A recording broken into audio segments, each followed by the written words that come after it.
दरबान ये समय इसका चिंता नहीं करना है। चलो चलो ठीक है महाराज, हम लोग हो डेरा कुछ करें।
भैया ठाकुर जी क्या हमारी बहन जो आप मांग के हैं वो तो कर दिखाया है। आपको नजरों के सामने उसे लेकर आया हूँ।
बहन से मंदी क्या कुशल है मुझे का के सुनाओ। क्या भैया जी सुनिए मैं क्या सुनाती हूँ। क्या भाई का दम दौड़ से सुनना है। सुन रहा हूँ भैया जी।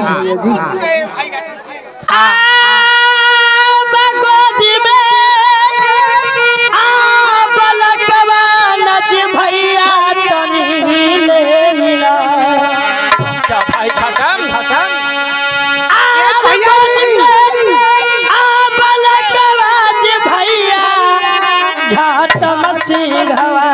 क्या आज घाटम पूरा हवा के क्या भाई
बताओ कि कैसे तुम्हें बाला कहाँ से लाया।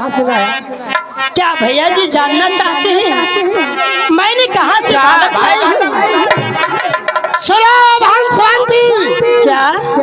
हम लोग की भाई साता भाई घाटम के तुम सिर ऊंचा करने के लिए आ गया। मैं तुम्हारा बात को मैं समझता हूँ, लेकिन एक ही बात को मुझे ध्यान ला के सुनो। मैं क्या कर सुना देता हूँ। ठीक है भैया जी सुनो।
कि कौन ऐसा मनुष्य पक्षी कौन ऐसा जीव जो कि गौने दिन वाले के खींच में देता है।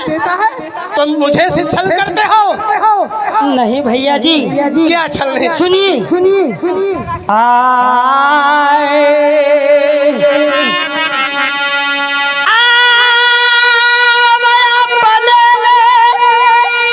आज को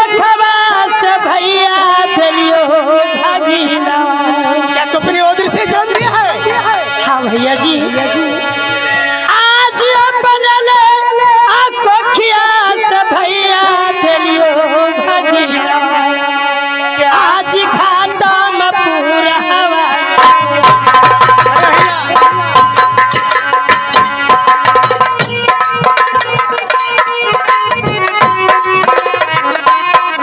आज बनल कालबाज भैया खातम सिरा आज बनल कालबाज भैया खातम सिरा आज खातम पूरा हवा के क्या बहन सुनती हाँ भैया जी तुम्हारा वो दृश्य पैदा से है भैया घाटम सिंह यदि हम लोग की बहन जो कि हमारे बहन श्रवंती हम लोग के सामने भले को दिखा रहा है और कह रहा है कि भैया मैं कसम खाता हूँ कि हमारे तन से पैदा लिया है तो मानने पड़ेगा। क्या अपना कोख से पैदा लिया है? हाँ भैया जी तो बता रही है बहन सही बात है। हाँ भैया जी ठीक है भाई काटन क्या इस समय भगने का ले लो क्या इस समय ठीक है। क्या भैया घाटन से जब कसम खा रहा है तो उसको मानना भी चाहिए। भैया घाटन से सुन एक सवाल है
इस समय अब फर्ज बनता है हम लोग का कि अपनी गोद में ते भगना खिला लिए हैं तो फर्ज बनता है कि बहन श्रवंती को शादी करें तो बहुत सुंदर की बात है भैया जी। सही बात है। अब शुभ का में देरी नहीं कीजिए अब भैया जी चलिए और चल कर मरवा छपरा करवा विवाह करा दीजिए। सारा मेरा शर्त पूरा कर दिया राजा प्रताप सिंह, इसलिए इसको पीला कर देना है। ठीक है भैया जी बाद में जो सोचा जाएगा तो सोचा जाएगा, पहले तो ठीक है चलिए।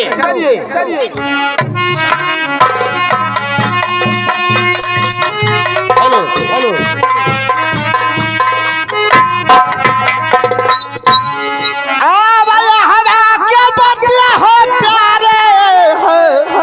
रही गो बोलई प्यारे यहाँ रही गो बोलई जी अब सुनाया के तेरा बेया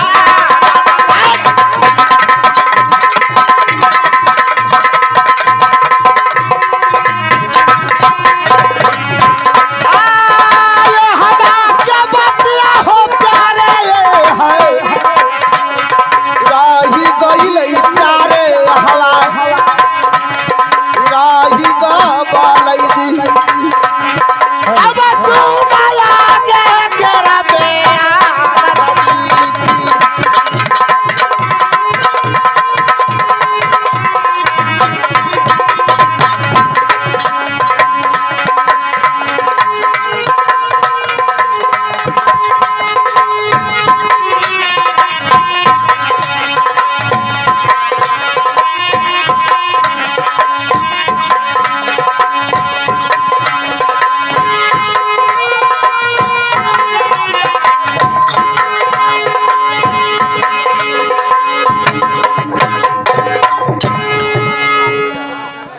क्या दरबानी?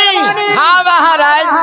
दरबानी इस समय राजा के खबर जना दो कि विदागी देना है या नहीं। हाँ ठीक है, मैं खबर जना देता हूँ। तेरा हथीन दरबानी। हाँ हजूर।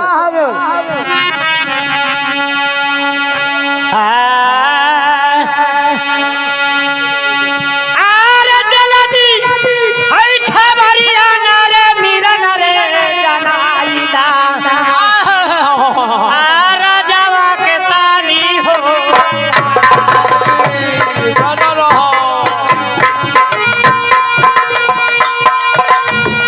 तारा के दिन हवा नारे मीरा नाची हुई कहा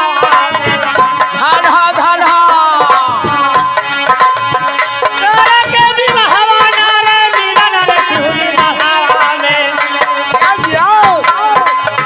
चला मेरे घर बनाया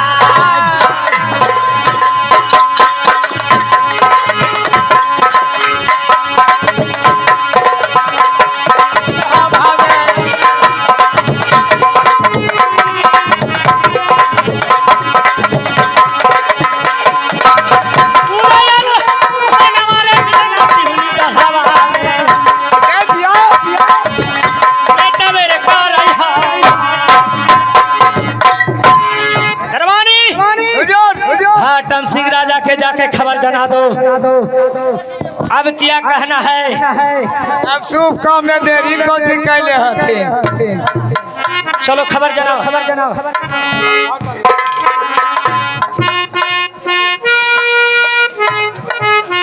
अरे अब कौची देरी कैला है? अब कुटुम हो गया है। बहिन हेलो। करे में भार पड़ रहा क्या भैया घाटम सिंह? भैया घाटम सिंह सुनिए। क्या बात है, बोलिए। बहन के विदा के ये बड़ी बढ़ के बोल रहा है, दरबानी है। सुने वाले जी भैया जी घाटम राजावा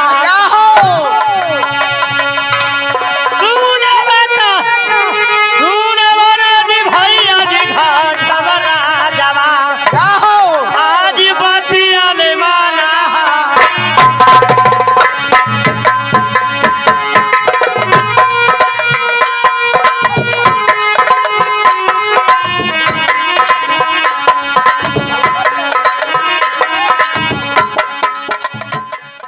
नमस्ते प्रणाम, मैं सिंगर हेमा कुमारी। अगर आप चाहते हैं कि जियो बोका म्यूजिक का वीडियो सबसे पहले आप तक पहुंचे तो हमारे चैनल को सब्सक्राइब करें और बेल आइकन को दबाना ना भूलें। धन्यवाद।